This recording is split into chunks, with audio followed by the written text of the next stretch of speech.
Aloha, I'm Cayabyab and you're watching Star News Live. Here are today's top Hawaii headlines from the editors at the Honolulu Star-Advertiser. The wife of a South African man fatally shot by police in Nu'uanu Wednesday night described her husband as a charismatic gentleman with a deep love for their two children.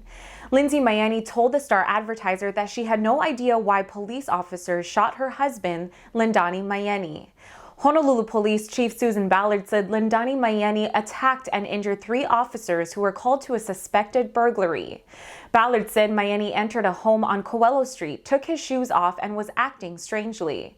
The chief said when police responded to a 911 call from a resident of the home, they found Mayeni, who is black, sitting in his car outside. Ballard said he assaulted the officers and one of them fatally shot Mayeni after a taser failed to subdue him. Lindsay Mayeni said the officers would not have shot her husband if he was white. But Ballard said the officer's reaction was based on Mayeni's behavior and not his race. This was the second HPD officer involved fatal shooting of an apparently unarmed suspect in less than a month. 2 passengers are suing United Airlines after an engine on a Honolulu-bound flight blew apart and forced an emergency landing in Denver. In separate lawsuits, Joseph McGinley of Honolulu and Jonathan Strawn of Sioux City, Iowa, say they have suffered personal, emotional, and financial injuries following the failure of the Boeing 777's engine on February 20th. The lawsuits were filed today in Chicago, where United is based. Passengers said they feared the plane would crash after hearing an explosion and seeing a flash of light. People on the ground near Denver saw huge chunks of the aircraft fall from the sky. No one was injured on the plane or on the ground, but some of the debris barely missed one home and crushed a parked pickup truck. United Airlines officials declined to comment on the lawsuits. Hawaii health officials reported 1 new coronavirus-related death on Maui and 98 additional statewide infections today.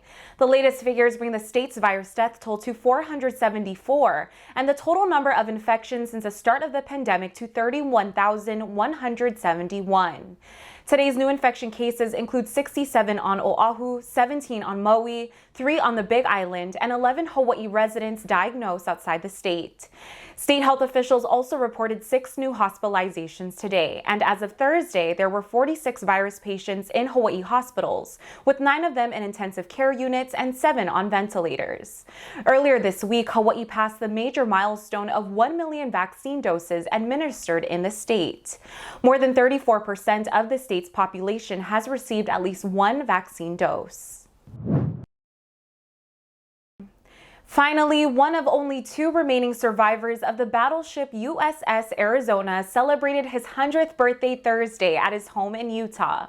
Ken Potts was celebrated with an Army Black Hawk helicopter ride, a visit with a Navy F-18 Super Hornet crew, and a parade of well-wishers who drove past his Provo home. The car parade was led by the Provo Fire and Police Departments, followed by dozens of cars and trucks flying American flags and honking horns. Both Potts and Lou Conter, the other remaining survivor of the Arizona, are planning to return to Pearl Harbor in December for the 80th anniversary of the surprise 1941 attack on Oahu. Conter, who lives in California, will also turn 100 in September. For more on these stories and all the latest headlines, subscribe to the Honolulu Star-Advertiser. Visit Hawaii's top source for breaking news online at staradvertiser.com and download the Star-Advertiser mobile app.